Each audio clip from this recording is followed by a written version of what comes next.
శివునికి బెల్పాత్ర సమర్పించే నియమం. శివుని ఆరాధన మరియు ఆరాధన యొక్క గొప్ప పండుగ.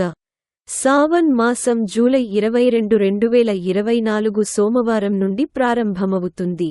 సావన్ మాసంలో శివుడిని ఆరాధించండి మరియు ఈ మాసంలో వచ్చే అన్ని సోమవారాల్లో భోలేనాథ్ను హృదయపూర్వకంగా ఆరాధించే ఏ శివభక్తుడైనా అతని కోరికలన్నీ త్వరగా నెరవేరుతాయి.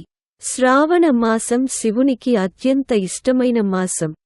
శివలింగానికి నీరు సమర్పించడం మరియు సావన్లోని భోలేనాథ్కు ప్రీతికరమైన వస్తువులను సమర్పించడం ద్వారా అన్ని రకాల కష్టాలు తొలగిపోయి జీవితంలో ఆనందం, శ్రేయస్సు మరియు అన్ని రకాల కోరికలు నెరవేరుతాయి.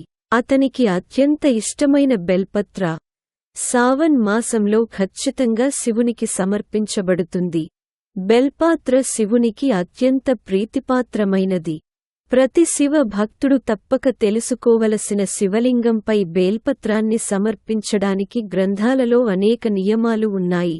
శివలింగంపై బేల్పత్రాన్ని ఎలా సమర్పించాలో తెలుసుకుందాం. శివలింగంపై బేల్పత్రాన్ని సమర్పించే నియమాలను తెలుసుకుందాం.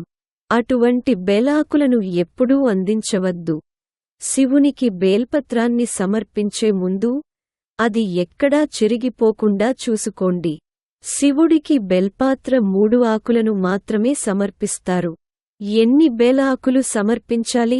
శివుడు కేవలం ఒక కుండ నీరు మరియు ఒక బెల్పత్రాన్ని అందించడం ద్వారా సంతోషించినప్పటికీ సావన్ మాసంలో బెల్పాత్ర సులభంగా అందుబాటులో ఉంటుంది.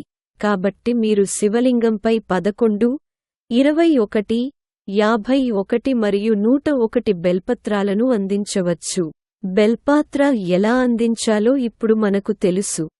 ఆకు వెనుక వైపు అనగా మృదువైన భాగాన్ని తాకడం ద్వారా ఎల్లప్పుడూ బెల్పత్రాన్ని శివునికి సమర్పించండి. ఉంగరపు వేలు, బొటనవేలు మరియు మధ్యవేలు సహాయంతో ఎల్లప్పుడూ బెల్పాత్రను అందించండి.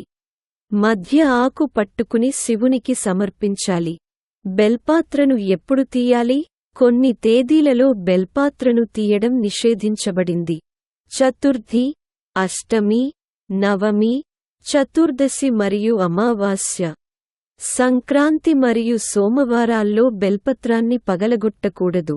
అటువంటి పరిస్థితిలో పూజకు ఒక రోజు ముందు బెల్పత్రాన్ని తెంచి ఉంచుతారు. బెల్పాత్ర ఎప్పుడూ అపవిత్రమైనది కాదు. ఇప్పటికే అందించిన బెల్పాత్రను కడిగి మళ్లీ అందించవచ్చు. శివునికి ఎప్పుడూ బెల్పత్రాన్ని మాత్రమే సమర్పించవద్దు. ఖచ్చితంగా బెల్పత్రంతో పాటు నీటి ప్రవాహాన్ని అందించండి. అయితే ఈరోజు వీడియోలో అంతే.